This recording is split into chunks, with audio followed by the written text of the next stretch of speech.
Lorsque nous rencontrons des gens pour la première fois, nous avons souvent ce que nous appelons les premières impressions. Opinions que nous nous formons sur les autres au moment où nous apprenons à les connaître. Mais à mesure que les relations se développent, nous en apprenons davantage sur nos amis en leur posant des questions sur leur vie, leurs histoires personnelles. À mesure que nous découvrons les événements importants qui ont façonné leur vie, nous obtenons de nombreuses informations qui vont bien au-delà de nos premières impressions. À bien des égards, le même genre de choses est vrai avec la théologie chrétienne. En tant que disciples du Christ, nous commençons souvent à former nos croyances principalement à partir de nos premières impressions du Nouveau Testament. Mais nous pouvons approfondir notre conscience de ce que nous croyons en tant que chrétiens en apprenant l'histoire de notre foi. Comment cela s'est-il développé depuis les premières pages de la Genèse jusqu'au dernier chapitre de l'Apocalypse? Il s'agit de la première leçon de notre série, Construire une théologie biblique. Dans cette série, nous explorerons la discipline connue sous le nom de théologie biblique, la branche de la théologie qui explore la façon dont notre foi s'est développée tout au long de l'histoire de la Bible. Nous avons intitulé cette leçon « Qu'est-ce que la théologie biblique ?» Et dans cette leçon d'introduction, nous explorerons un certain nombre de questions fondamentales qui nous guideront tout au long de cette série. Notre leçon se concentrera sur 3 sujets principaux. Premièrement, nous acquérons une orientation de base vers la théologie biblique. Qu'entendons-nous par cette terminologie? Deuxièmement, nous examinerons le développement de la théologie biblique. Quelles orientations cette discipline a-t-elle prises au fil des siècles? Troisièmement, nous explorerons les interconnexions entre l'histoire et la révélation. L'une des préoccupations les plus centrales de la théologie biblique. Commençons par une orientation de base vers notre sujet. Les théologiens ont utilisé le terme théologie biblique de diverses manières. Il est utile de considérer ces utilisations comme s'inscrivant dans un spectre de recensement large et étroit. Dans un sens plus large, le terme désigne généralement une théologie fidèle au contenu de la Bible. De ce point de vue, la théologie biblique est toute théologie qui reflète fidèlement l'enseignement de l'Écriture. Inutile de dire que pour les évangéliques. Il est très important que toute théologie soit biblique dans ce sens plus large. Nous voulons être fidèles au contenu de la Bible parce que nous sommes attachés à la doctrine de sola scriptura. La croyance selon laquelle les Écritures constituent le juge suprême et final de toutes les questions théologiques. Mais les théologiens contemporains parlent aussi de théologie biblique d'une manière beaucoup plus étroite et plus technique. Pour cette extrémité du spectre, la théologie biblique est une théologie qui se conforme non seulement au contenu de la Bible, mais aussi aux priorités de l'Écriture. Dans cette perspective, la théologie biblique adhère non seulement à ce que la Bible enseigne, mais aussi à la manière dont la Bible arrange ou organise sa théologie. C'est dans ce sens étroit que la théologie biblique est devenue une discipline formelle, et ce sera au centre de notre attention dans cette leçon. Maintenant, vous pouvez imaginer qu'à mesure que les chrétiens du monde entier explorent les Écritures, ils ont adopté de nombreux points de vue différents sur la manière dont la Bible organise sa théologie. Il ne faut donc pas s'étonner que les théologiens contemporains aient adopté des approches différentes en matière de théologie biblique. Le temps ne nous permettra pas d'explorer toutes ces différentes perspectives. Nous allons donc nous concentrer sur une forme très populaire et influente de théologie biblique.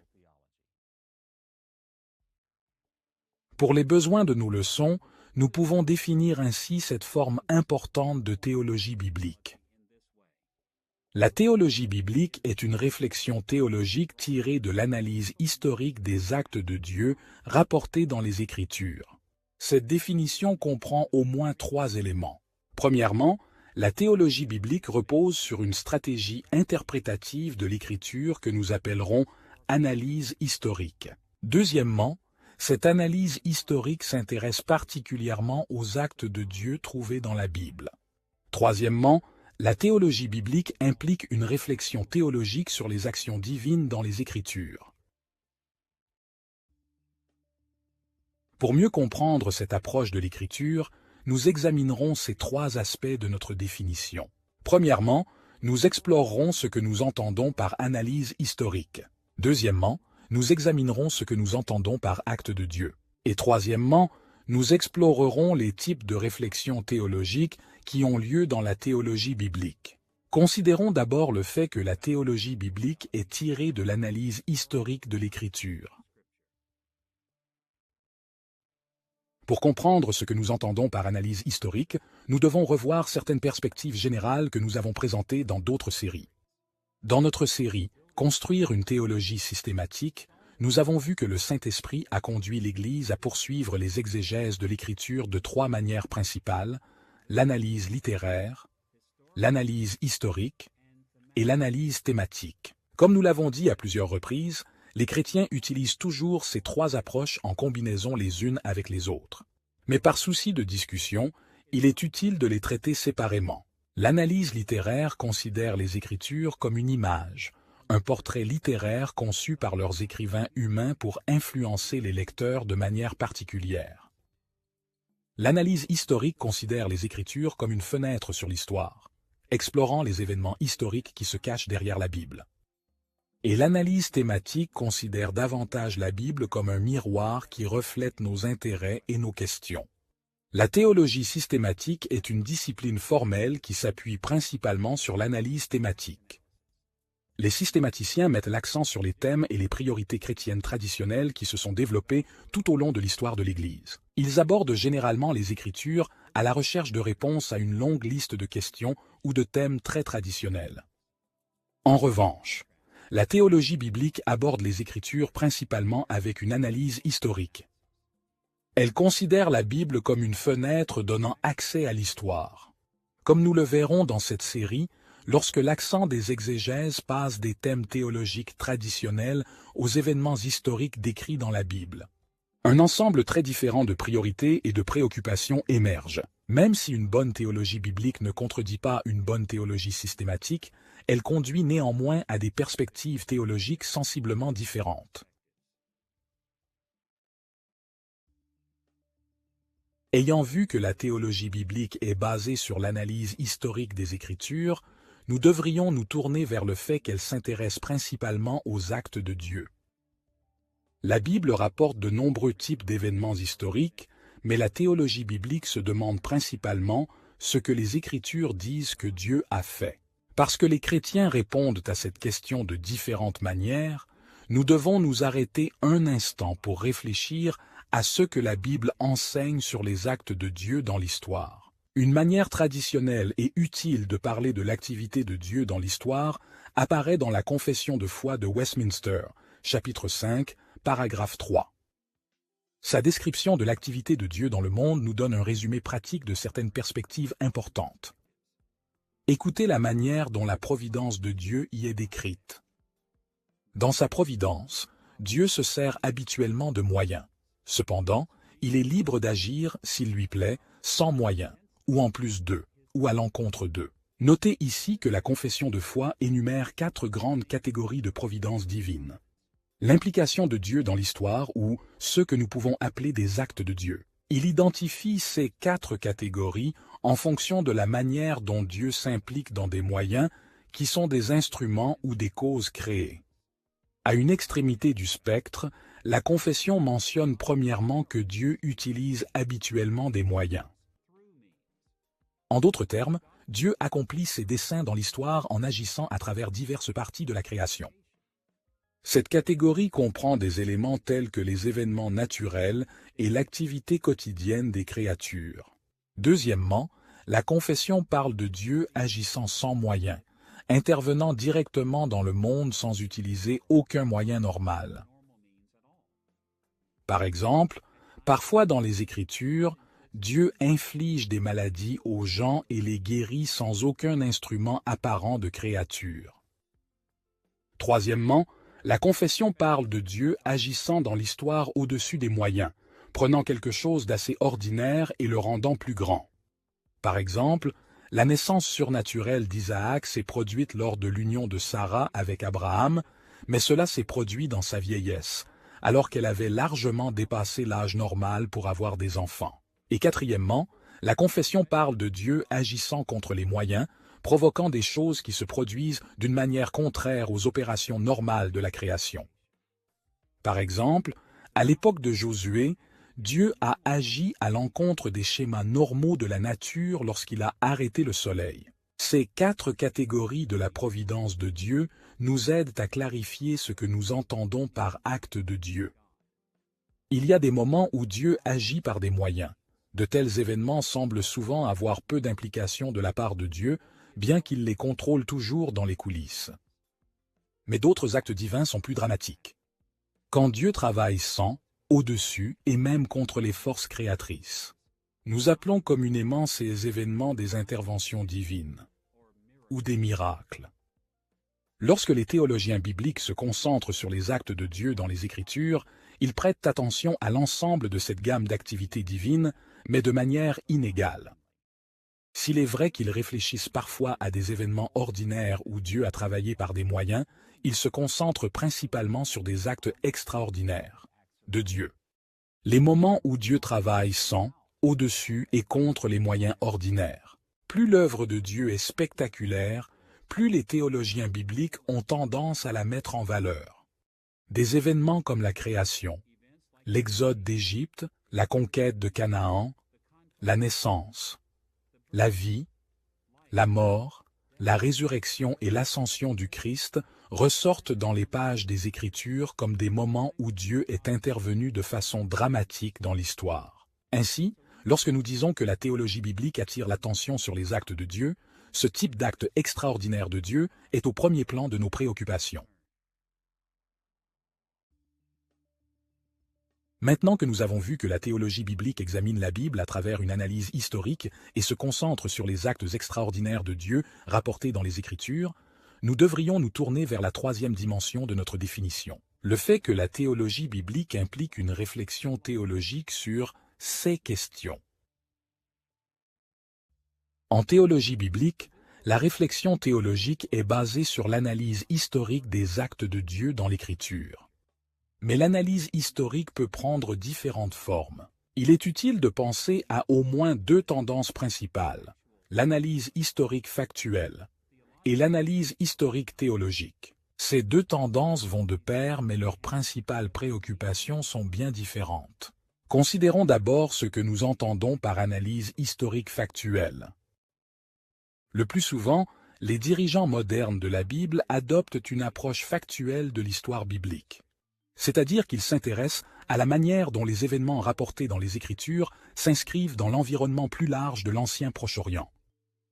Une approche factuelle de l'analyse historique s'intéresse à des questions telles que la date de l'Exode sous Moïse, les circonstances historiques qui ont donné naissance à la monarchie d'Israël, les preuves de certaines batailles et d'autres événements cruciaux. L'objectif de l'analyse historique factuelle est plutôt simple. Il s'agit d'établir un récit fiable des faits historiques en combinant ce que nous apprenons des Écritures avec les données que nous recueillons à partir de sources extra-bibliques. Aussi importante que puissent être ces préoccupations factuelles, la théologie biblique se préoccupe davantage de l'analyse historique théologique. Les théologiens bibliques s'intéressent davantage à la signification théologique des actes de Dieu rapportés dans les Écritures. Pour comprendre ce que nous voulons dire, nous devons nous tourner vers une définition fondamentale de la théologie trouvée dans les œuvres de Thomas d'Aquin qui indique ce que la plupart des chrétiens veulent dire lorsqu'ils parlent de réflexion théologique. Dans le livre 1, chapitre 1, section 7 de son célèbre Summa Theologica, Thomas d'Aquin a appelé la théologie doctrine sacrée et l'a définie de cette manière. 1. Science unifiée dans laquelle toutes choses sont traitées sous l'aspect de Dieu, soit parce qu'elles sont Dieu lui-même ou parce qu'elles se réfèrent à Dieu. En général, les chrétiens ont tendance à être d'accord avec Thomas d'Aquin sur le fait que la théologie a 2 préoccupations principales. D'une part, une question théologique est tout ce qui se rapporte directement à Dieu. Et d'autre part, une matière théologique est tout ce qui décrit d'autres sujets en relation avec Dieu. La première catégorie est ce que la théologie traditionnelle appelle la théologie proprement dite. Cette dernière catégorie comprend des sujets tels que les doctrines de l'humanité, le péché, le salut, l'éthique, l'Église, etc. Cette double définition nous donne un aperçu de la manière dont la théologie biblique implique la réflexion théologique. D'un côté, les théologiens bibliques explorent ce que dit la Bible sur les actes de Dieu pour voir ce qu'il nous enseigne sur Dieu lui-même. Que révèlent les actes puissants de Dieu sur le caractère de Dieu et sa volonté? Et d'un autre côté, la théologie biblique concerne également d'autres sujets en relation avec Dieu, le genre humain, le péché, le salut et bien d'autres sujets. La théologie biblique ouvre la voie pour améliorer et pour élargir notre compréhension de tous ces sujets théologiques. Ayant cette orientation de base à l'esprit, passons à notre deuxième sujet principal. Les développements qui ont conduit à la discipline formelle de la théologie biblique. Comment est-ce arrivé? Pourquoi les chrétiens en sont-ils venus à aborder les Écritures de cette manière? Nous examinerons deux dimensions de ces questions. Premièrement, nous explorerons certains des principaux changements culturels qui ont ouvert la voie à la théologie biblique. Et deuxièmement, nous verrons les réponses théologiques de l'Église à ces changements culturels. Examinons d'abord les changements culturels qui ont accompagné l'essor de la théologie biblique.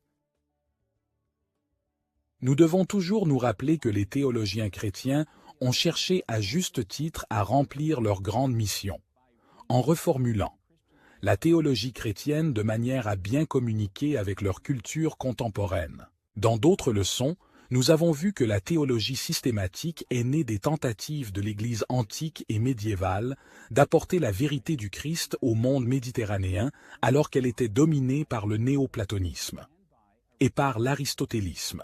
Alors que les chrétiens relevaient les défis de ces philosophies, ils cherchaient à être fidèles à l'Écriture, mais aussi à traiter des questions qui prenaient de l'importance en raison de ces perspectives philosophiques. De la même manière, la théologie biblique est dans une large mesure une réponse aux changements culturels qui remontent aux Lumières du XVIIe siècle. Cela ne veut pas dire que les préoccupations de la théologie biblique étaient entièrement nouvelles ou appartiennent uniquement à la période moderne. Les chrétiens ont toujours exploré les actes de Dieu rapportés dans les Écritures, mais dans la période moderne, d'importants changements culturels ont eu lieu qui ont conduit les théologiens à mettre l'accent sur ces intérêts historiques comme jamais auparavant. En termes simples, la théologie biblique est une réponse chrétienne à un mouvement intellectuel important de la période moderne, souvent appelé historicisme moderne. En termes très généraux, l'historicisme moderne est la conviction que l'histoire détient la clé pour nous comprendre nous-mêmes et le monde qui nous entoure. De ce point de vue, une compréhension adéquate d'une chose ne peut être obtenue qu'en considérant la place qu'elle occupe dans l'histoire. L'une des figures des Lumières les plus connues qui ont exprimé ce changement culturel était le philosophe allemand Georg Wilhelm Friedrich Hegel, qui a vécu de 1770 à 1831. Hegel est surtout connu pour sa proposition selon laquelle chaque aspect de la réalité est pris dans les schémas logiques du progrès historique, connu sous le nom de dialectique. Il pensait que l'université entière était tellement ordonnée par Dieu qu'elle suivait une logique historique divinement ordonnée. De son point de vue, nous comprenons mieux chaque élément du monde lorsque nous le voyons à la lumière de ce modèle rationnel de l'histoire. Cette forme d'historicisme et d'autres ont pris de l'importance dans la période moderne pour de nombreuses raisons. Par exemple, les avalanches de découvertes archéologiques ont apporté beaucoup de lumière sur les anciennes cultures du monde. La science géologique est devenue une tentative de discerner l'âge et le développement de la Terre, et non seulement de comprendre telle qu'elle est à l'heure actuelle. Même la biologie est devenue historique dans son orientation lorsque de nombreux biologistes ont commencé à considérer leur domaine en termes d'évolution darwinienne, estimant que c'était ainsi que la vie s'était développée sur notre planète. Des évolutions similaires vers l'historicisme moderne ont eu lieu dans presque toutes les disciplines universitaires, y compris la théologie. On pensait que tout dans la vie était mieux compris lorsqu'il était évalué en termes de flux historiques. En gardant à l'esprit l'historicisme moderne, nous devrions porter notre attention sur la manière dont les théologiens chrétiens ont répondu à ce changement culturel.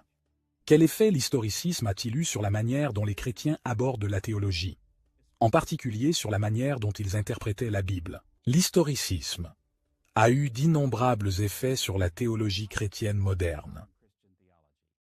Mais dans cette leçon, nous nous intéressons particulièrement à la manière dont elle a donné naissance à la théologie biblique. De toute évidence, la théologie biblique reflète l'intérêt de la culture occidentale moderne pour l'histoire. Mais comme nous le verrons, certains théologiens ont adopté l'historicisme, d'une manière qui a compromis les croyances chrétiennes essentielles, tandis que d'autres ont incorporé des idées précieuses de l'historicisme, d'une manière qui a soutenu et même amélioré notre compréhension de la foi chrétienne. Pour cette raison, nous retracerons deux orientations majeures qui ont été prises dans la discipline de la théologie biblique. Premièrement, nous examinerons ce que nous appellerons la théologie biblique critique, des formes de discipline qui ont suivi l'évolution de la modernité jusqu'à rejeter l'autorité biblique. Et deuxièmement, nous explorerons la théologie biblique évangélique, la manière dont la discipline a été poursuivie par des théologiens qui sont restés fidèles à l'autorité de la Bible. Examinons d'abord les développements de la théologie biblique dans les cercles critiques. L'historicisme moderne a inspiré de nombreux théologiens critiques à aborder les Écritures avec de nouvelles questions et priorités. Nous pouvons saisir le cœur du problème en abordant brièvement deux étapes historiques de développement. Premièrement, nous examinerons les premières étapes du XVIIIe siècle. Et deuxièmement, nous décrirons certains des développements ultérieurs de l'histoire plus récente. Examinons d'abord les premières théologies bibliques critiques. Il est assez courant de faire remonter les origines de la théologie biblique moderne au discours inaugural de Johann Gabler à l'université d'Altdorf en 1787. Bien qu'il y ait eu d'importants précurseurs de Gabler, il a parlé d'une distinction qui a guidé la théologie chrétienne pendant des siècles. Gabler a distingué deux efforts théologiques fondamentaux. D'une part, il parlait de théologie biblique et la définissait comme une discipline historique qui décrit les enseignements de la Bible dans son propre contexte historique ancien. Selon lui, le but de la théologie biblique était de découvrir ce que croyaient les anciens écrivains et les personnages bibliques à propos de Dieu et du monde dans lequel ils vivaient. D'autre part, Gabler parlait de théologie dogmatique ou systématique. Le but de la théologie systématique n'était pas d'examiner ou d'expliquer la Bible, mais de déterminer ce que les chrétiens devraient croire dans le monde moderne à travers une réflexion rationnelle sur la science et la religion. Maintenant, il est important de réaliser qu'en tant que théologien critique, Gabler pensait que les découvertes de la théologie biblique pourraient être d'un certain intérêt de temps en temps, mais les chrétiens modernes ne devraient croire que les parties de la Bible qui répondent aux normes de la théologie moderne, analyse rationnelle et scientifique. Selon lui, les Écritures reflètent les pratiques et les croyances naïves de personnes qui ont vécu avant la période rationnelle moderne. Et pour cette raison, la théologie systématique devrait être une discipline relativement indépendante, largement indifférente à ce que la théologie biblique découvre dans la Bible. La distinction faite par Gabler entre théologie biblique et théologie systématique a donné aux théologiens critiques des orientations qui ont perduré jusqu'à nos jours. Mais il est également important de voir à quel point la théologie biblique critique s'est développée au cours des siècles les plus récents. L'une des caractéristiques de la théologie biblique critique des derniers siècles a été la conviction croissante que les affirmations historiques de la Bible sont presque totalement peu fiables. Dans l'ensemble, les érudits critiques ont rejeté de nombreuses parties de l'Écriture comme étant erronées, une fiction pieuse ou même une pure fraude. De ce point de vue, la traversée de la mer Rouge n'était rien d'autre qu'un vent fort soufflant dans un marais ou qu'une petite bande d'esclaves fuyant l'Égypte sur des radeaux. La conquête de Canaan n'était guère plus qu'une série de batailles locales entre clans séminomatiques et cités-États de Canaan. À mesure que la théologie critique progressait, un certain nombre d'éminents spécialistes doutaient en fait qu'Abraham soit un personnage historique ou qu'il y ait même un Moïse. Ils affirmaient même que si Jésus existait, il aurait pu être un grand professeur de morale, mais il n'aurait certainement pas accompli de miracles ni ressuscité des morts. Maintenant, vous pouvez imaginer qu'il est devenu de plus en plus difficile pour les théologiens critiques de s'inspirer des Écritures au fur et à mesure qu'ils formaient leur théologie systématique. Nous aurions pu nous attendre à ce qu'ils mettent simplement de côté la théologie biblique, car ils pensaient que la Bible était criblée d'affirmations historiques trompeuses. Et cela a été la réaction de nombreuses personnes au cours de la période moderne. Mais le domaine de la théologie biblique n'est pas mort lorsque des théologiens critiques ont rejeté l'autorité biblique.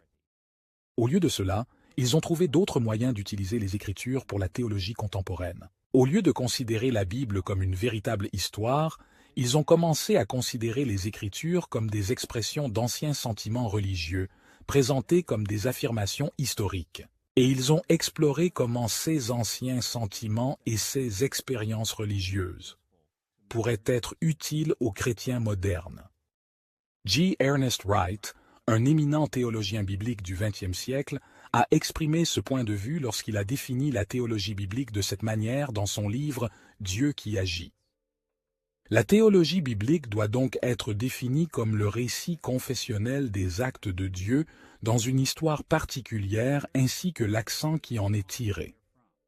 Remarquez ce que Wright a dit ici. Premièrement, selon lui, la théologie biblique se concentre sur les actes de Dieu. Mais Wright avait un sens très particulier dans lequel il parlait des actes de Dieu. Au lieu de se concentrer sur les événements tels qu'ils se sont réellement produits, Wright a insisté sur le fait que la théologie biblique devait se préoccuper de la restitution confessionnelle des actes de Dieu trouvés dans des livres comme la Bible. Et deuxièmement, Wright croit également que la théologie biblique devrait se préoccuper de l'accent mis sur le récit confessionnel des actes de Dieu dans l'Écriture. Selon Wright, l'histoire rapportée dans les Écritures était pour la plupart fictive, mais lorsqu'elle est considérée correctement, ces histoires communiquent la vérité théologique. Ainsi, le travail du théologien biblique consistait à découvrir la vérité théologique derrière les récits fictifs de l'Écriture. Cette approche de la théologie biblique critique correspond bien à une distinction devenue courante dans la théologie moderne. Un certain nombre de questions allemandes distinguaient les événements historiques réels de l'histoire confessionnelle qui apparaît dans la Bible en utilisant deux termes différents. Les événements réels étaient désignés par le terme « historia ». Tels étaient les événements de l'Écriture qui pouvaient être validés par la science moderne et la recherche scientifique. Mais une grande partie de l'histoire pieuse que nous trouvons dans la Bible n'est pas réellement de l'histoire à leurs yeux. C'est la Heilsgeschichte, l'histoire de la rédemption ou l'histoire du salut. L'histoire du salut est l'expression de sentiments religieux sous la forme d'un récit historique. L'histoire rédemptrice est le récit confessionnel des événements que l'on trouve dans la Bible.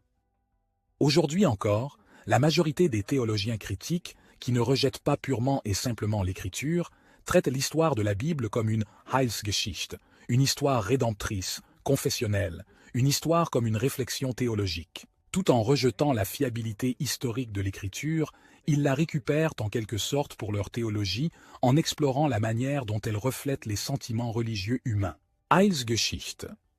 Les traditions d'Israël et de l'Église primitive sont au centre de la théologie biblique critique la plus contemporaine et, dans une certaine mesure, ces conclusions éclairent la théologie systématique ou contemporaine moderne. Maintenant que nous avons esquissé le développement de la théologie biblique en tant que discipline parmi les théologiens critiques, nous devrions nous tourner vers un deuxième courant de pensée, la théologie biblique évangélique. Ici, nous utilisons le terme évangélique simplement pour signifier que ces chrétiens continuent d'affirmer l'autorité incontestable de l'Écriture.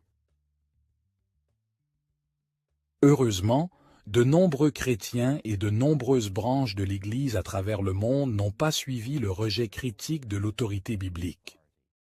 Sans nier la valeur et l'importance de la recherche scientifique, ces évangéliques continuent de soutenir que les Écritures sont vraies dans tout ce qu'elles prétendent, y compris ce qu'elles prétendent à propos de l'histoire. Mais malgré ces engagements inébranlables envers l'autorité biblique, l'historicisme moderne a eu des effets significatifs même sur la manière dont les évangéliques abordent les Écritures. Pour explorer la théologie biblique évangélique, nous concentrerons notre attention dans deux directions parallèles à notre discussion sur les approches critiques. Premièrement, les premiers stades de la théologie biblique évangélique moderne. Et deuxièmement, quelques développements plus récents.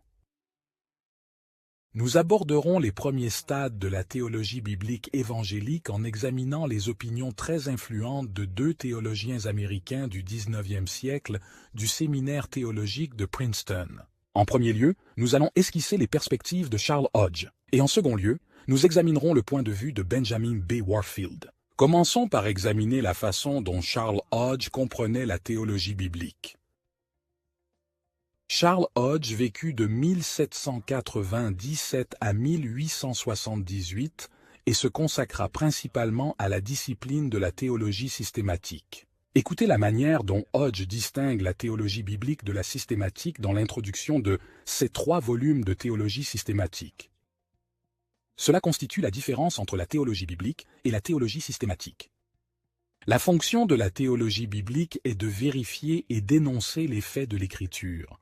Le rôle de la théologie systématique est de prendre ces faits, de déterminer leurs relations les uns avec les autres et avec d'autres vérités cognitives, ainsi que de les justifier et de montrer leur harmonie et leur cohérence. Comme nous le voyons ici, Hodge définit la théologie biblique comme une discipline exégétique, l'étude des faits des Écritures.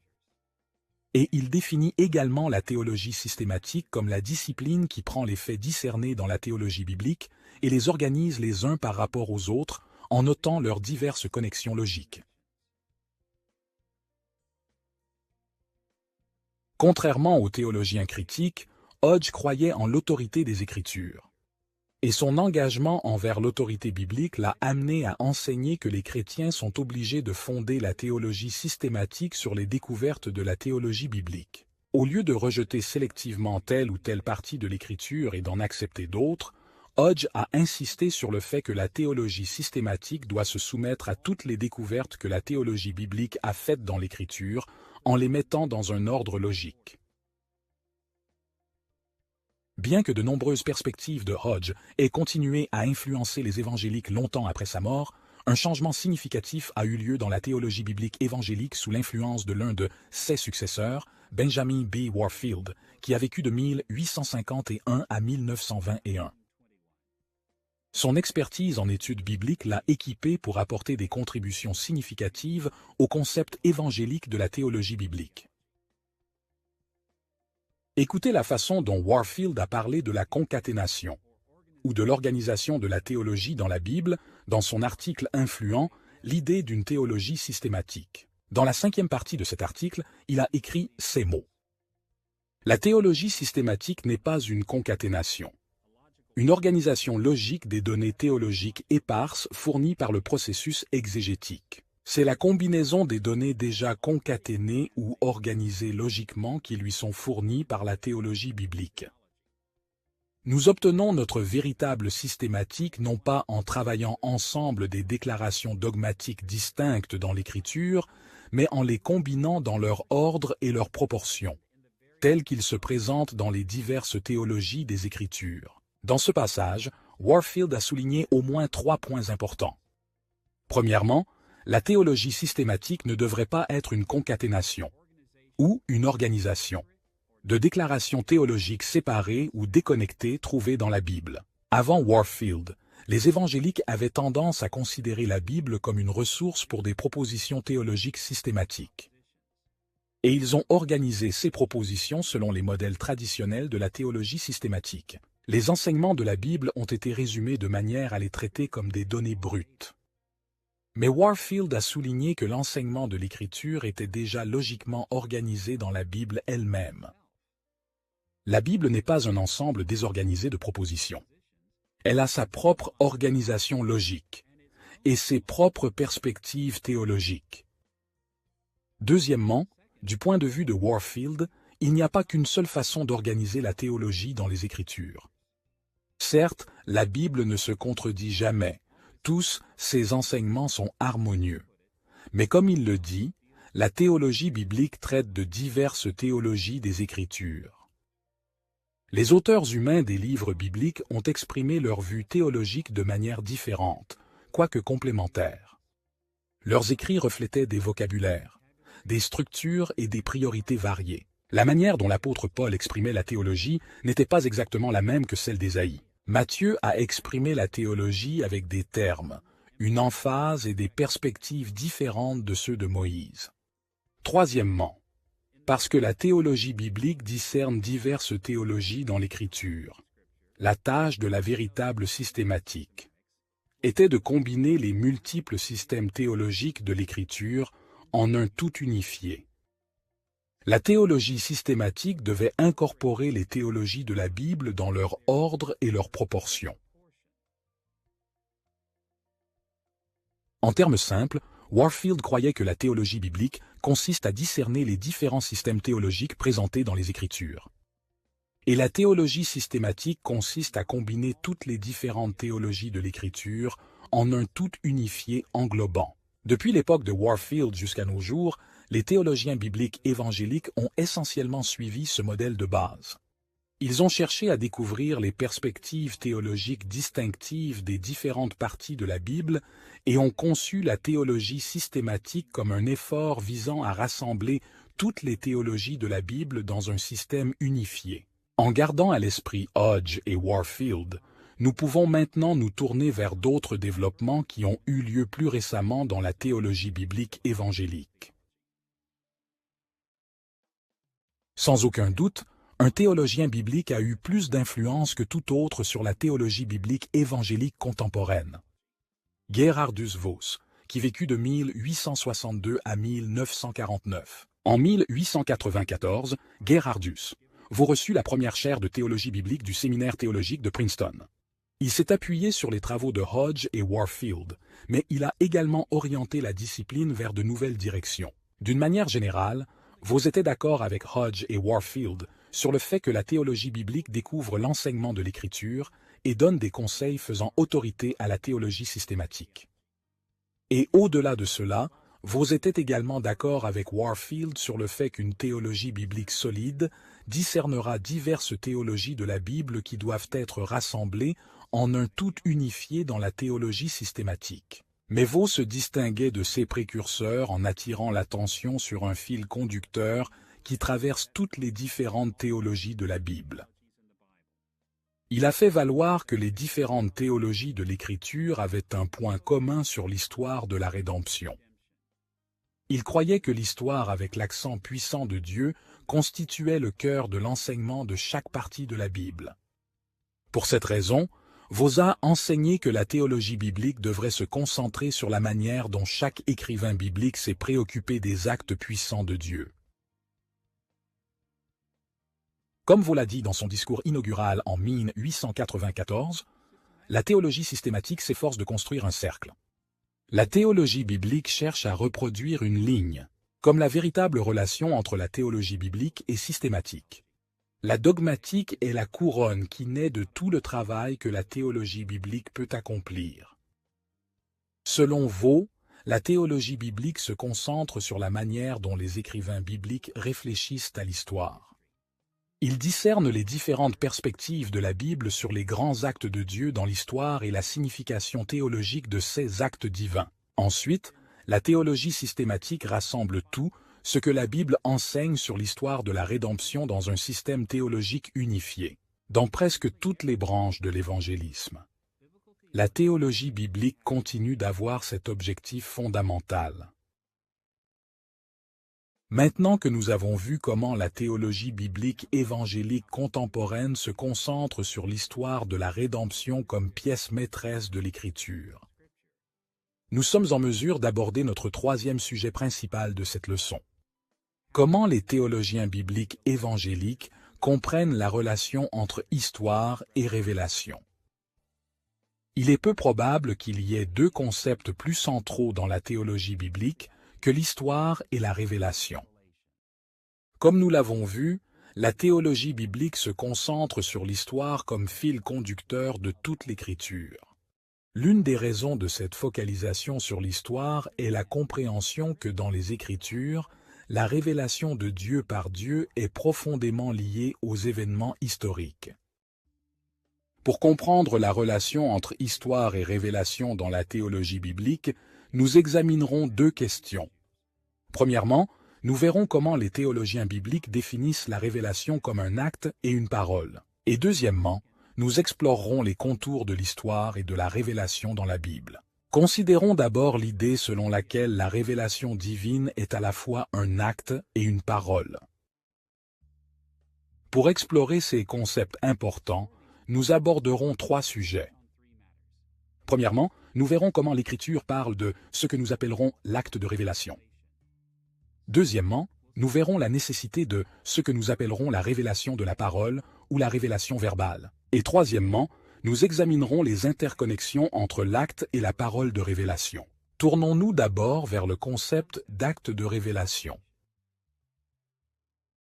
Nous savons tous par expérience que les gens révèlent des choses sur eux-mêmes d'au moins deux manières. D'une part, ils peuvent nous dire ce qu'ils pensent. Ils peuvent parler d'eux-mêmes et de ce qu'ils veulent. Mais d'autre part, nous pouvons aussi en apprendre beaucoup sur les autres grâce à ce qu'ils font. La manière dont ils agissent révèle quel genre de personnes ils sont. Lorsque nous examinons les Écritures, il devient rapidement clair que la Bible parle souvent de Dieu se révélant dans ses actions. Par exemple, écoutez la célébration de la révélation de Dieu dans le psaume 98, versets 2 et 3. L'Éternel a manifesté son salut, il a révélé sa justice aux yeux des nations. Il s'est souvenu de sa bonté et de sa fidélité envers la maison d'Israël. Toutes les extrémités de la terre ont vu le salut de notre Dieu. Notez qu'au verset 2, le psalmiste dit que Dieu a révélé sa justice, en utilisant le terme hébreu « gala », signifiant découvrir, dévoiler ou révéler. Le psalmiste dit que Dieu a révélé ou découvert sa justice aux yeux des nations. Mais comment ce passage dit-il que Dieu a fait cela? Est-ce en prononçant ces paroles que je suis juste envers les nations? Pas dans ce cas. Selon le verset 3, la justice de Dieu était révélée lorsque Dieu faisait quelque chose. Le psaume dit que Dieu a agi en souvenir de la maison d'Israël afin que les extrémités de la terre voient le salut de notre Dieu. Ici, le psalmiste avait à l'esprit la manifestation ou la révélation de la justice de Dieu lorsqu'il délivra son peuple. La révélation dont parlait le psalmiste était un acte de Dieu. Acte. Des révélations de ce genre, plus miraculeuses, apparaissent tout au long de la Bible. Par exemple, l'acte de création démontrait la puissance et le caractère de Dieu. L'exode d'Israël d'Égypte a montré sa puissance sur ses ennemis et son amour pour son peuple.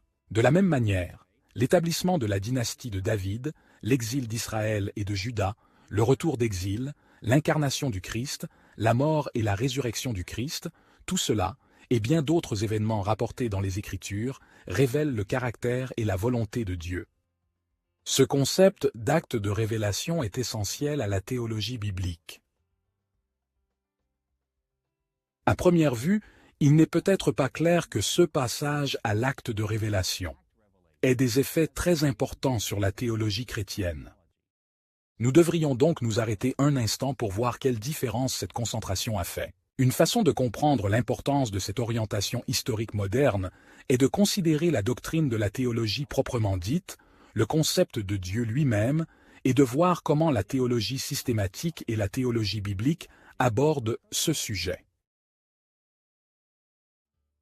Considérez un instant comment le petit catéchisme de Westminster, qui représente une perspective théologique systématique traditionnelle, nous enseigne à voir Dieu. La 4e question du petit catéchisme pose la question suivante. Qu'est-ce que Dieu? Et cela répond de cette façon. Dieu est esprit, infini, éternel, et immuable dans son être, il est sagesse, puissance, sainteté, justice, bonté et vérité. Il n'est pas difficile de voir que même si cette réponse est fidèle aux Écritures, Dieu est défini dans la théologie systématique de manière plutôt abstraite, en termes de ses attributs éternels permanents. Mais en comparaison, les théologiens bibliques se sont beaucoup plus préoccupés des actions concrètes de Dieu dans l'histoire.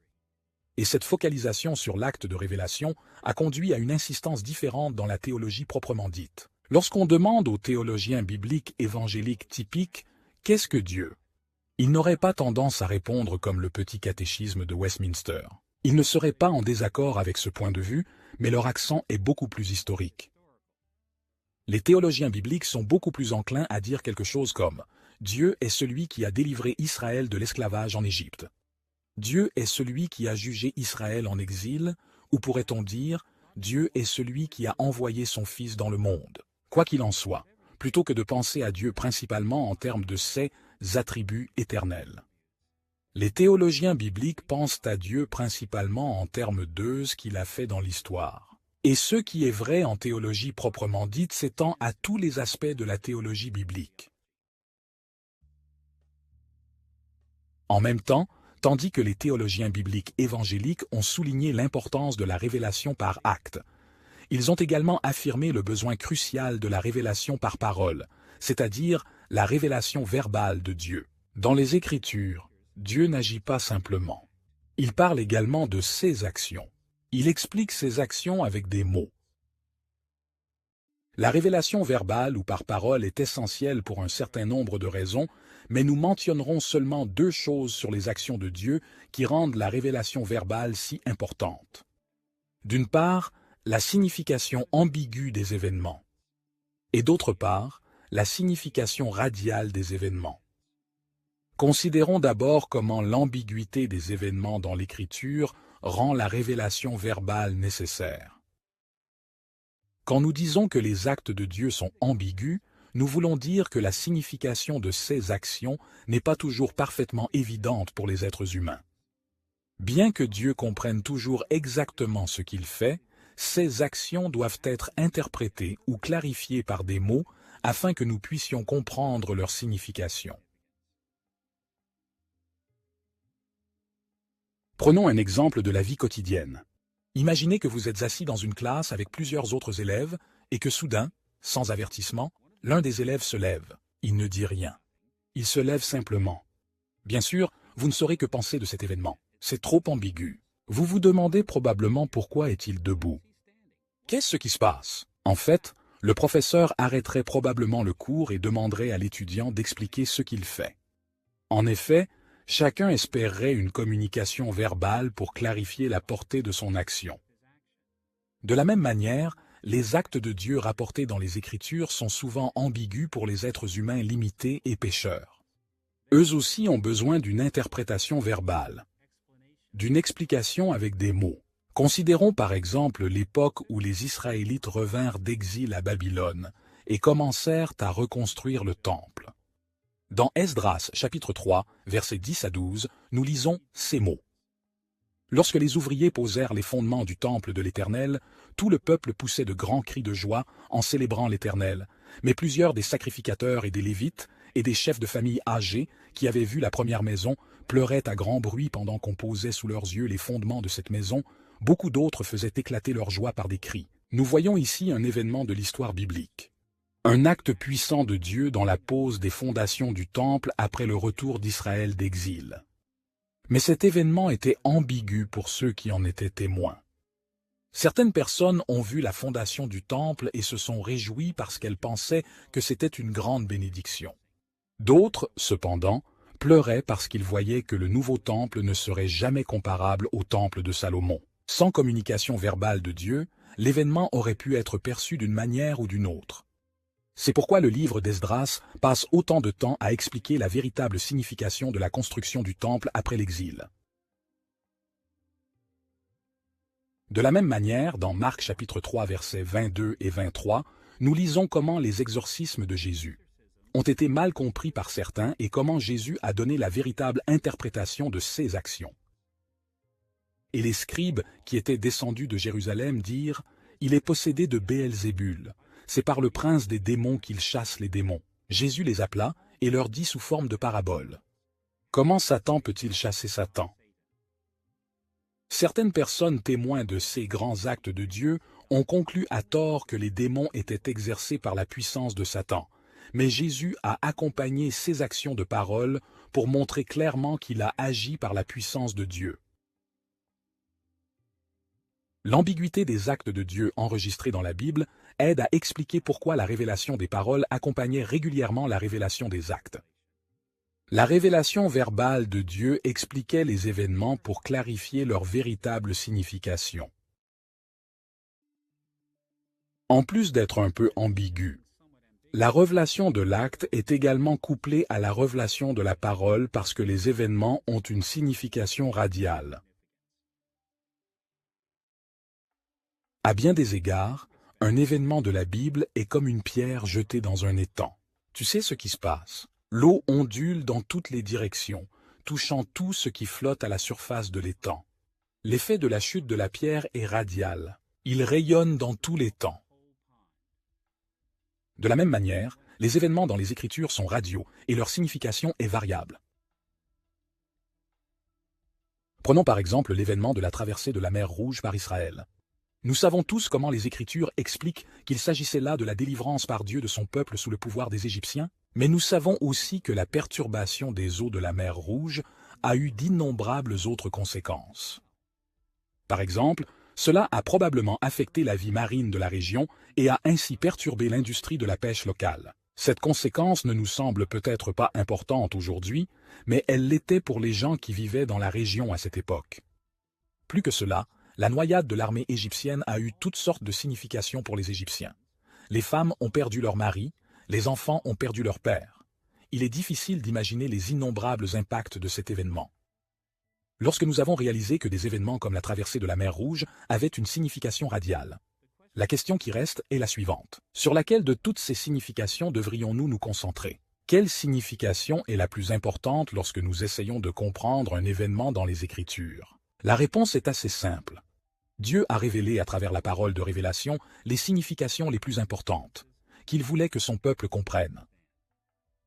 Sans l'interprétation verbale de ces actions par Dieu, nous ne saurions pas comment tirer les implications théologiques appropriées des actes puissants de Dieu.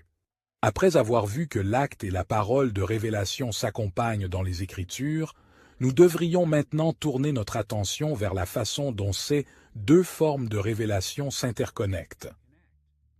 De quelle manière la révélation par l'acte et la parole sont-elles associées les unes aux autres dans la théologie biblique?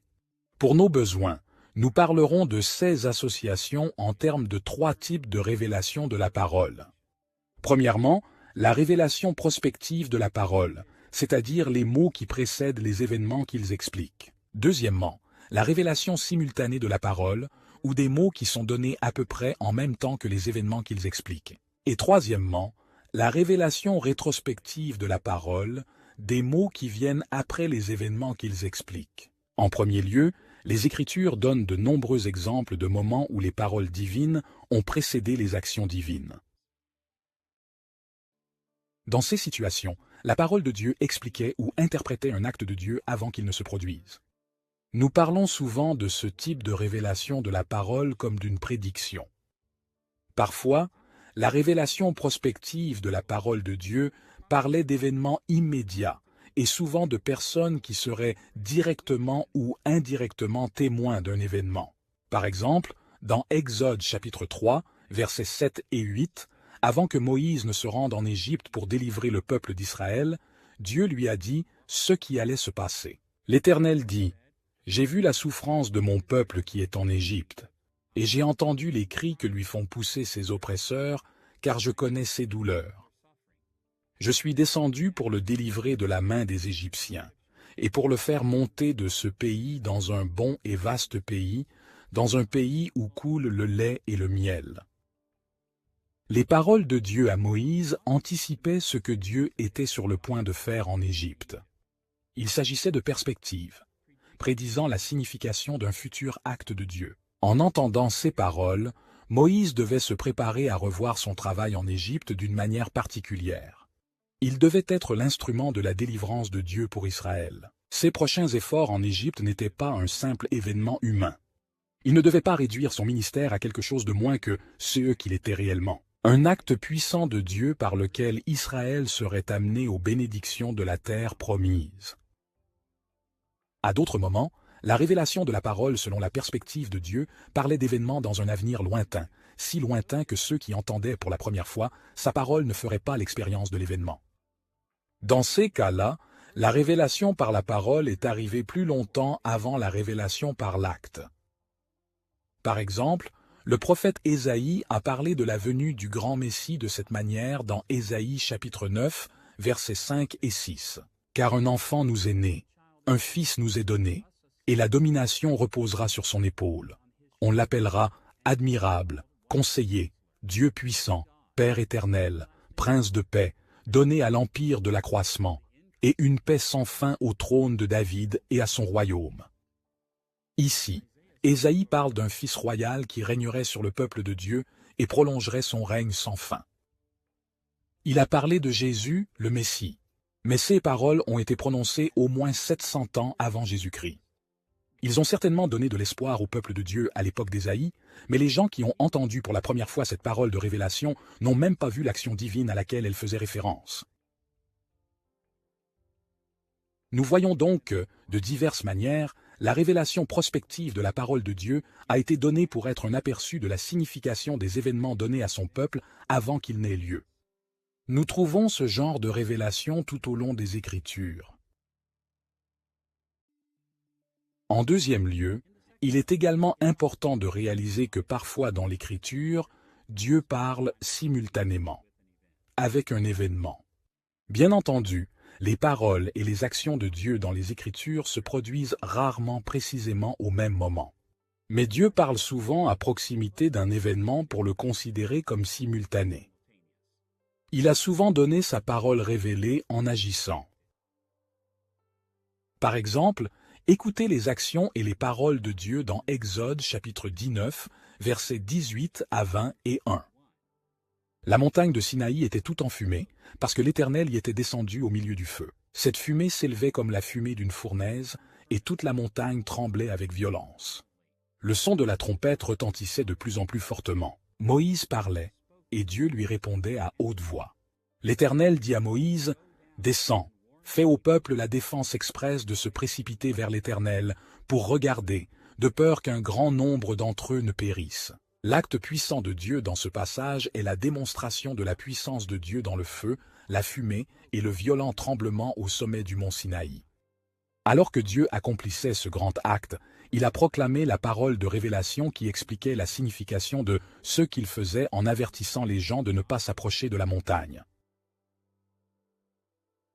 Nous voyons donc que souvent dans les Écritures, Dieu a révélé sa parole en même temps qu'il agissait pour que ses actions puissent être comprises par ceux qui en étaient témoins.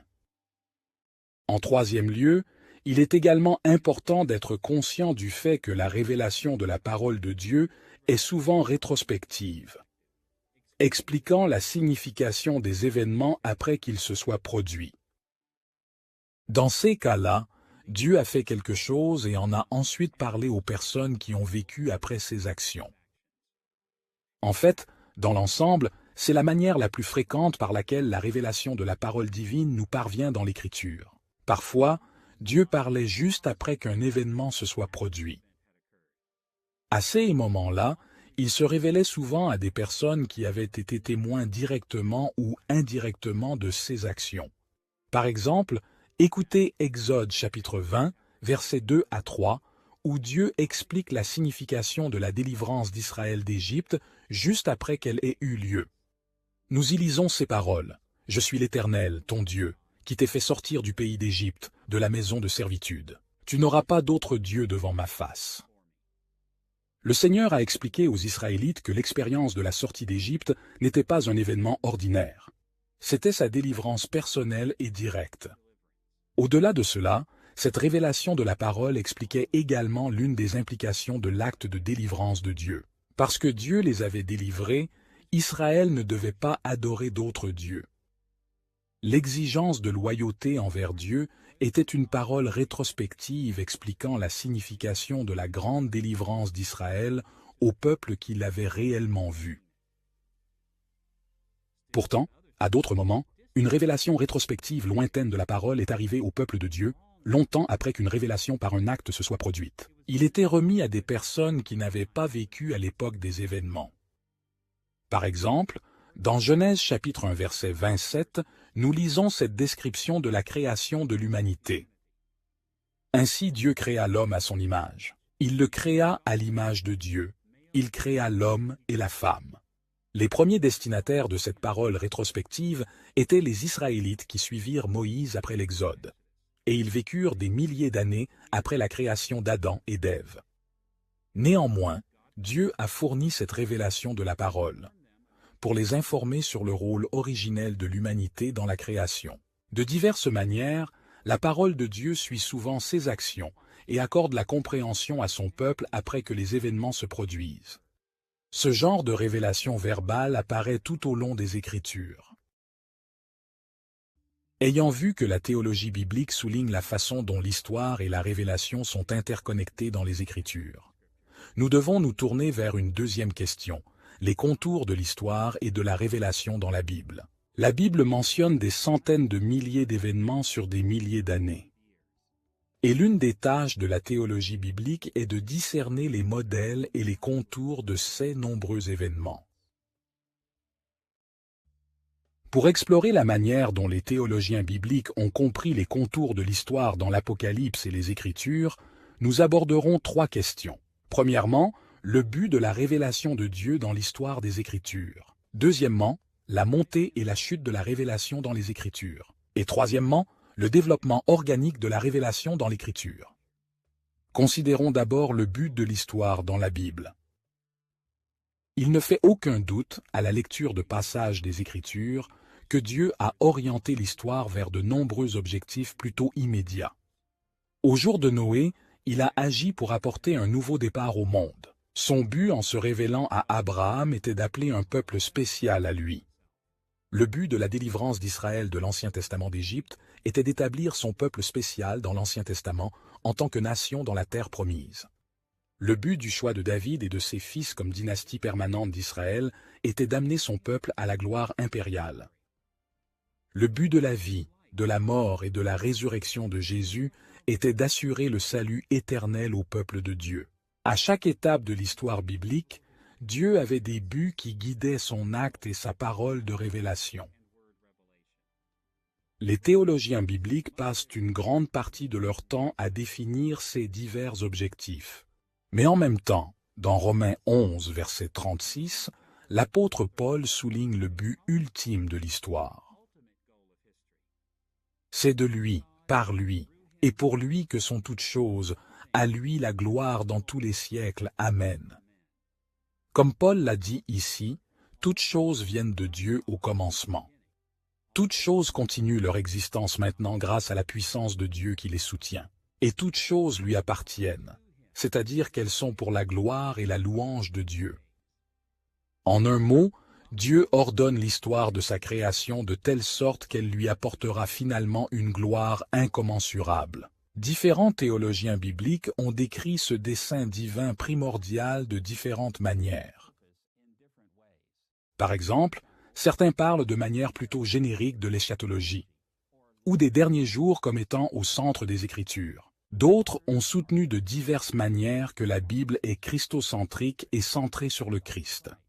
Ces perspectives et d'autres ont beaucoup à offrir, mais dans ces leçons, nous parlerons du but de toute l'histoire, comme l'établissement du royaume de Dieu sur terre. En termes simples, nous parlerons de l'histoire biblique comme du processus par lequel Dieu sera finalement glorifié devant toute créature en étendant son royaume jusqu'aux extrémités de la terre.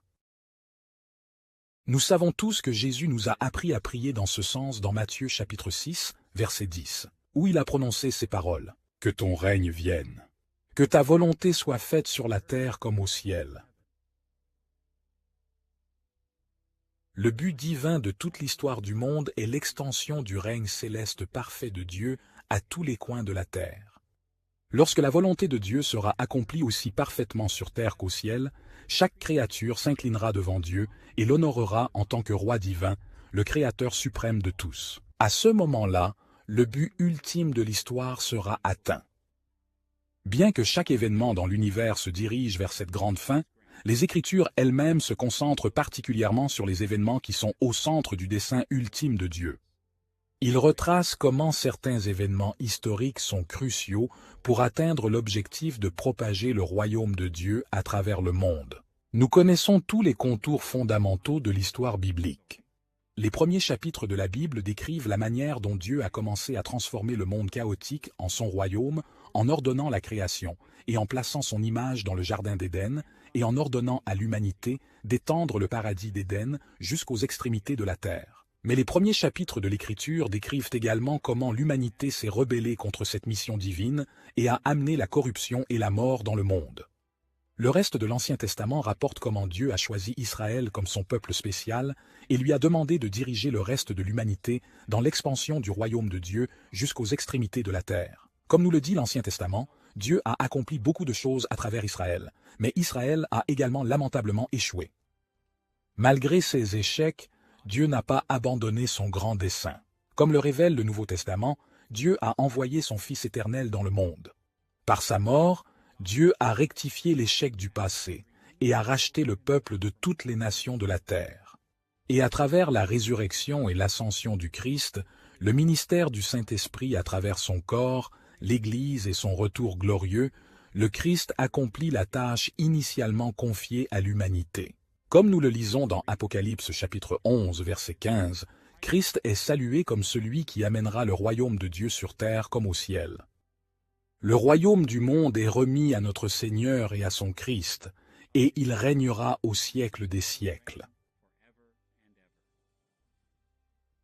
Dans cette approche de la théologie biblique, chaque événement de l'histoire biblique fait partie de ce grand schéma.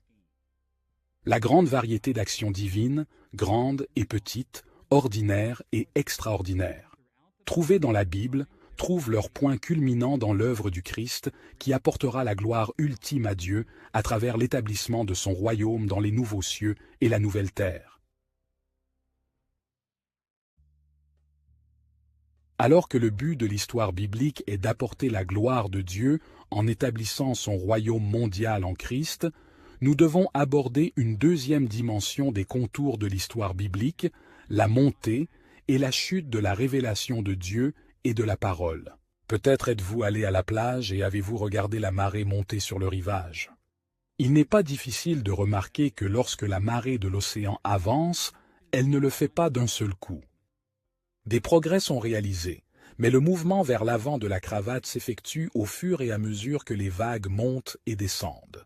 De la même manière, la théologie biblique évangélique a souligné que Dieu a fait avancer l'histoire vers le but de son royaume glorieux par vagues de révélations d'actes et de paroles. Bien que Dieu contrôle providentiellement son monde à tout moment, il y a des moments dans l'histoire où il agit et parle de manière plus dramatique qu'à d'autres moments. Et en conséquence, la révélation dans l'histoire biblique monte et descend alors même qu'elle avance vers sa destinée finale. Pour cette raison, il est utile de penser en termes d'actes de Dieu et de paroles de révélation de deux manières. Ces moments qui peuvent être caractérisés comme des points bas de la révélation divine, et ces moments qui peuvent être caractérisés comme des points hauts de la révélation. D'un côté, tout au long de la Bible, il y a des périodes de diminution de l'acte divin et de la parole de révélation, ou ce que nous pourrions appeler des points bas de l'histoire. Par exemple, écoutez la façon dont l'auteur de Samuel décrit les premiers jours de la vie de Samuel dans 1 Samuel, chapitre 3, verset 1. Le jeune Samuel était au service de l'Éternel devant Élie. La parole de l'Éternel était rare en ce temps-là, les visions n'étaient pas fréquentes. La révélation était rare à l'époque de l'enfance de Samuel. À cause des péchés de son peuple, Dieu s'est retiré d'eux pendant un certain temps, faisant relativement peu en leur faveur et leur parlant rarement. L'exemple le plus dramatique d'un point bas de l'histoire biblique est peut-être la période entre l'Ancien Testament et le Nouveau Testament, entre Malachie et Jean-Baptiste, lorsque la terre d'Israël était sous la domination de puissances étrangères. Durant cette période intertestamentaire, Israël était sous la sévère malédiction de Dieu, et il n'a pas agi de manière spectaculaire en faveur de son peuple, et il ne lui a pas non plus dit grand-chose. D'un autre côté, comme les vagues déferlantes d'une marée montante, il y a eu aussi des moments forts dans l'histoire biblique où l'acte de Dieu et la parole de révélation ont fait un bond spectaculaire. À cette époque, Dieu a fait des choses tellement spectaculaires et a révélé tant de choses à son peuple qu'il a en fait amené son royaume à de nouvelles étapes de développement. Par exemple, même si la révélation était rare dans les premières années de Samuel, à mesure que Samuel grandissait, Dieu commença à agir de façon spectaculaire et à révéler une fois de plus sa volonté à son peuple. Grâce au ministère de Samuel, Dieu a accru ses actes et ses paroles de révélation, de sorte que l'histoire est passée à la période de la monarchie d'Israël, à l'époque de la dynastie de David. De la même manière, le point bas entre l'Ancien et le Nouveau Testament a été suivi par la plus grande révélation de Dieu dans l'histoire du monde. Jean-Baptiste est la première venue de Christ, et la grande révélation verbale que Christ et ses apôtres nous ont donnée. Ces actes puissants de Dieu ont amené l'histoire biblique au stade que nous appelons aujourd'hui la période du Nouveau Testament. Les recherches sur les actions et les paroles divines dans l'histoire sont particulièrement importantes dans la théologie biblique, car c'étaient des époques où Dieu faisait passer son royaume à de nouvelles étapes ou époques. Des événements majeurs comme le déluge, l'appel d'Abraham, la délivrance d'Israël d'Égypte, l'établissement de la monarchie, l'exil d'Israël et de Juda, la restauration après l'exil, le ministère terrestre du Christ, l'effusion du Saint-Esprit. Ces événements ont marqué des moments où le royaume de Dieu sur terre a atteint de nouvelles étapes de développement. C'est pour cette raison que, dans la théologie biblique évangélique, il est courant de diviser l'histoire biblique en différents âges ou époques. Se rendre compte que la révélation montante et descendante de Dieu divise l'histoire biblique en périodes ou en époques soulève une question très sérieuse. Comment ces différentes étapes de l'histoire sont-elles liées les unes aux autres? En un mot, la théologie biblique a souligné la nature organique de l'histoire dans l'Écriture. Tous ceux qui connaissent le christianisme évangélique contemporain savent que de nombreux chrétiens croient aujourd'hui que les époques de l'histoire biblique sont fondamentalement disjointes. De ce point de vue, les périodes et les Écritures ont très peu à voir les unes avec les autres, en particulier les périodes de l'Ancien Testament et du Nouveau Testament. Aussi populaire que puisse être cette approche aujourd'hui, la théologie biblique a démontré que les développements de l'histoire biblique étaient organiquement unifiés. Le terme organique sert de métaphore pour indiquer que l'histoire de la Bible est comme un organisme en croissance dont la croissance ne peut être entièrement segmentée ou divisée en morceaux séparés. De ce point de vue, la foi en la Bible est souvent comparée à une graine plantée au début de l'histoire biblique, puis grandit lentement à travers l'Ancien Testament et atteint finalement sa maturité dans le Nouveau Testament. Les changements intervenus entre une période et une autre sont considérés comme une croissance ou une maturation.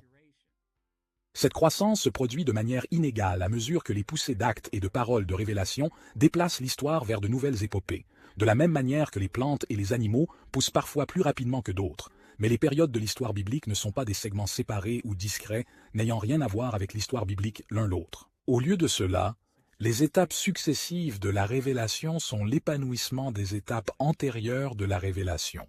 Pour cette raison, les théologiens bibliques travaillent très dur pour déceler les germes de la révélation du Nouveau Testament dès les premières étapes de la Bible. Et puis, retracer comment ces graines ont poussé à mesure que les actes et la parole de révélation apportaient des étapes successives de croissance dans le royaume de Dieu menant au Nouveau Testament. Pour illustrer ce que nous voulons dire, prenons un exemple simple de plusieurs enseignements centraux du Nouveau Testament sur le Christ. Nous nous concentrerons sur la révélation de la parole de Dieu liée à 3 séries d'événements dans le ministère du Christ. Entre autres choses, nous avons appris du Nouveau Testament que la deuxième personne de la Trinité s'est incarnée et a vécu comme le seul être humain parfaitement juste. Le Nouveau Testament enseigne que la mort, la résurrection et l'ascension de Jésus ont assuré la rédemption de son peuple en payant ses péchés, en lui apportant une nouvelle vie et en lui accordant le don du Saint-Esprit. Et nous avons également appris que lorsque Jésus reviendra, il régnera victorieusement sur toute la création, vainquant complètement ses ennemis et accordant une victoire glorieuse à son peuple dans la nouvelle création. Ces actes et ces paroles de Dieu sont des éléments centraux de l'évangile chrétien. Aussi merveilleux qu'il soit de connaître et de croire ces choses à propos de Jésus, notre compréhension de ce que Dieu a fait en Christ peut être grandement améliorée lorsque nous réalisons que ces thèmes du Nouveau Testament se sont en fait développés de manière organique à travers les Écritures. Pour voir en quoi cela est vrai, nous soulignerons brièvement quelques-unes des façons dont la révélation de l'Ancien Testament a fleuri ou mûri pour devenir ce que Dieu a accompli en Christ. Ce que Dieu a accompli en Christ a en réalité été initié comme une petite graine dans les premiers chapitres de la Genèse. En premier lieu, au tout début, dans le chapitre 1 de Genèse, Dieu a donné un rôle particulier à l'humanité dans son monde en tant qu'image de Dieu. En tant qu'image de Dieu, nous avons été appelés à être l'instrument juste par lequel le paradis ou le royaume de Dieu s'est répandu à travers le monde. C'est l'une des raisons pour lesquelles le Nouveau Testament met l'accent sur l'incarnation et la vie juste du Christ. Il est le dernier Adam, celui qui remplit parfaitement le rôle originellement confié à l'humanité. En deuxième lieu, La chute de l'humanité dans le péché dans Genèse chapitre 2 nous enseigne que le péché a amené les êtres humains et le reste de la création à avoir besoin d'être rachetés du jugement de Dieu. Ce besoin était à l'origine de l'enseignement du Nouveau Testament sur la mort, la résurrection et l'ascension du Christ. Il est mort et est ressuscité pour racheter ceux qui croyaient en lui de la malédiction du péché. Grâce à l'expiation parfaite, à la résurrection puissante et à l'ascension dominante du Christ, nous voyons la rédemption de l'image de Dieu et du reste de la création. En troisième lieu, immédiatement après la chute dans le péché, Dieu a indiqué qu'un jour, le reste juste de l'humanité aurait la victoire sur le mal.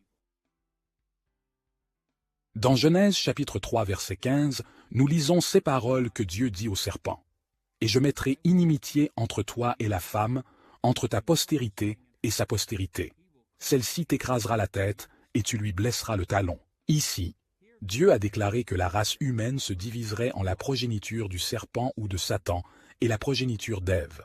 Ceux qui ont continué à suivre la tromperie du serpent et ceux qui ont suivi la voie initialement donnée à l'humanité. Comme l'indique ce verset, ces deux divisions de l'humanité seraient en contradiction. Mais Dieu a promis que la progéniture de la femme finirait par écraser la tête du serpent, revendiquant ainsi la victoire sur lui et sur sa progéniture. Et pour cette raison, dans Romains chapitre 16, verset 20, l'apôtre Paul parle ainsi du retour de Jésus dans la gloire. « Le Dieu de paix écrasera bientôt Satan sous vos pieds. » Le retour victorieux du Christ était anticipé dès les premiers chapitres du livre de la Genèse. Nous voyons donc que l'enseignement du Nouveau Testament sur l'incarnation et la vie, la mort, la résurrection et l'ascension, ainsi que le retour du Christ, n'étaient pas des idées toutes neuves. Ils ont été plantés comme des graines très tôt dans l'histoire de la Bible. En plus d'examiner la manière dont l'enseignement du Nouveau Testament remonte au premier chapitre de la Genèse, nous devons également être conscients qu'il existe de nombreuses étapes de croissance entre les premiers chapitres de la Genèse et le Nouveau Testament. Mais pour les besoins de cette leçon, nous aborderons simplement une étape de l'histoire de l'Ancien Testament, les moments où Dieu a traité positivement la nation d'Israël. En premier lieu, nous avons déjà vu que l'incarnation et la vie juste du Christ remplissaient le rôle initialement attribué à l'humanité dans la Genèse. Mais depuis l'époque d'Abraham jusqu'à la fin de l'Ancien Testament, ce motif s'est développé dans une direction particulière. D'une manière générale, Dieu a appelé le peuple d'Israël de l'Ancien Testament à être la postérité fidèle de la femme, pour étendre le royaume de Dieu jusqu'aux extrémités de la terre. Et d'une manière particulière, avec la montée de la monarchie d'Israël. Dieu a ordonné qu'un fils juste de David conduise les Israélites fidèles vers l'avant dans leur destinée de royaume. C'est pourquoi nous constatons que le Nouveau Testament ne dit pas simplement que Jésus était un homme juste. À la lumière de la manière dont le rôle de l'humanité s'est accru au cours des relations de Dieu avec Israël dans l'Ancien Testament, Jésus est né israélite juste et, plus encore, Jésus était le roi juste d'Israël, l'héritier légitime du trône de David. La représentation du Nouveau Testament de l'incarnation et de la vie du Christ remplit non seulement la mission originale confiée à Adam, mais remplit également le développement ultérieur de cette mission dans l'Ancien Testament en ce qui concerne le peuple d'Israël et son roi. En deuxième lieu, nous avons vu que Jésus répond aux besoins de rédemption créés par la chute d'Adam et d'Ève dans le péché. Mais en considérant comment ce thème de la rédemption s'est développé dans l'Ancien Testament, nous pouvons mieux comprendre l'œuvre du Christ. Comme nous le savons, Dieu a ordonné un système de sacrifices d'animaux et d'adoration pour faire face à la réalité du péché dans le monde. D'abord au tabernacle, puis au temple de Jérusalem. Ces cérémonies étaient strictement réglementées par des ordres sacerdotaux élaborés. Mais aussi merveilleuses que fussent ces dispositions, elles ne pouvaient apporter qu'un soulagement temporaire des effets du péché. Elles n'ont racheté personne de façon permanente de la malédiction du jugement de Dieu. Ce développement dans l'histoire de l'Ancien Testament explique pourquoi le Nouveau Testament met l'accent sur certaines choses concernant la rédemption qui s'est produite par la mort, la résurrection et l'ascension du Christ. Lorsque Jésus est mort sur la croix, il l'a fait comme un sacrifice parfait pour son peuple, en accomplissement de tous les sacrifices d'animaux de l'Ancien Testament. Il a été prouvé qu'il était le sacrifice complet et final par sa résurrection. Et même aujourd'hui, en tant que Seigneur ascensionné, il intervient en faveur de son peuple en tant que grand et grand prêtre. Et dans ce rôle, il fait continuellement appel au mérite de son sacrifice alors qu'il exerce son ministère dans le temple céleste de Dieu. Ainsi, même si l'œuvre rédemptrice du Christ remonte à la chute dans le péché dans les premiers chapitres de la Genèse, elle est également née des étapes intermédiaires du culte du tabernacle et du temple d'Israël. En troisième lieu, l'enseignement du Nouveau Testament sur la glorieuse victoire finale au retour du Christ est également né des relations de Dieu avec Israël. Lorsque Dieu a appelé Israël à devenir son peuple juste, il l'a appelé à vivre dans la victoire en tant que postérité de la femme. Les nations gentiles qui ont suivi les voies de Satan se sont opposées et ont troublé Israël de tous côtés tout au long de l'Ancien Testament. Mais Dieu a promis la victoire ultime à l'Israël de l'Ancien Testament alors qu'il propagerait fidèlement le royaume de Dieu.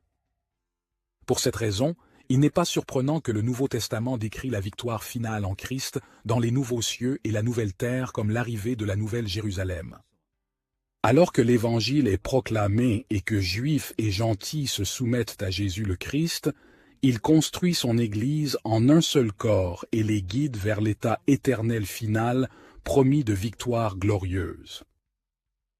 À partir de cet exemple, nous pouvons voir comment la théologie biblique considère l'histoire des Écritures comme une histoire organique croissante mais unifiée. Chaque étape de l'histoire s'appuie sur la révélation des étapes précédentes et anticipe l'accomplissement ultime du royaume de Dieu en Christ. En poursuivant cette série, nous verrons que cette vision organique de la révélation des actes divins et de la parole est mise en évidence à maintes reprises dans la théologie biblique. Dans cette leçon, nous avons jeté un premier regard sur la théologie biblique. Nous avons acquis une orientation de base sur ce domaine d'étude, en notant comment il aborde les Écritures avec une analyse historique des actes de Dieu. Nous avons également vu comment la discipline formelle de la théologie biblique s'est développée au fil des siècles. Et enfin, nous avons exploré un axe central sur l'histoire et la révélation. La théologie biblique représente l'une des manières les plus influentes dont les évangéliques ont construit la théologie au cours des derniers siècles. En poursuivant notre étude de cette approche de l'Écriture, nous découvrirons qu'elle complète à la fois les approches plus traditionnelles de la théologie, et qu'elle attire l'attention sur de nombreuses idées qui ont souvent été négligées dans le passé. Une théologie biblique bien formée nous aidera à explorer la parole de Dieu de manière plus approfondie et à construire une théologie fidèle à l'Écriture et édifiante pour l'Église.